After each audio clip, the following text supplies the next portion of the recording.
বাঙালি বললেই কয়েকটা বিষয় পরপর যেন মাথায় চলে আসে। এক, খেতে ভালোবাসে, রসগোল্লা বাঙালির, ফুটবল বাঙালির, আর বাঙালি মাছ খেতে ভীষণ ভালোবাসে। তো সেই সমস্ত বাঙালি এবং যারা বাঙালি নন তাদের জন্যও বলি যে সবথেকে দ্রুতগামী মাছ কোনটা জানেন? তার নাম হচ্ছে ব্ল্যাক মার্লিন। এটি সবথেকে দ্রুত সাঁতার কাটতে পারে।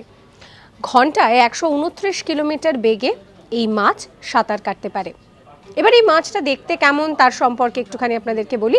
এই মাছটার চোয়ালটা ভীষণ সরু হয়, অনেকটা তরোয়ালের মতো দেখতে, শর্ট ফিশের কাছাকাছি, কিন্তু শর্ট ফিশের থেকে এদের আকারটা একটু ছোট হয়। এছাড়াও এই মাছের আরও একটা বৈশিষ্ট্য রয়েছে, এই মাছের হাড় সব থেকে বড় হয়। এবার কথা হচ্ছে যে এই মাছ কোথায় পাওয়া যায়? বলা হচ্ছে যে ব্ল্যাক মার্লিন এই মাছ পাওয়া যায় মূলত প্রশান্ত মহাসাগর এবং ভারত মহাসাগর, এই দুটো জায়গায়। আর এদের চোয়াল যেহেতু লম্বা হয় তাই জন্য এরা কিন্তু প্রচণ্ড দ্রুত শিকারটাও করতে পারে। এইরকম সমস্ত কন্টেন্টের জন্য সাবস্ক্রাইব করতে ভুলবেন না আজ তাক বাংলার ইউটিউব চ্যানেলকে।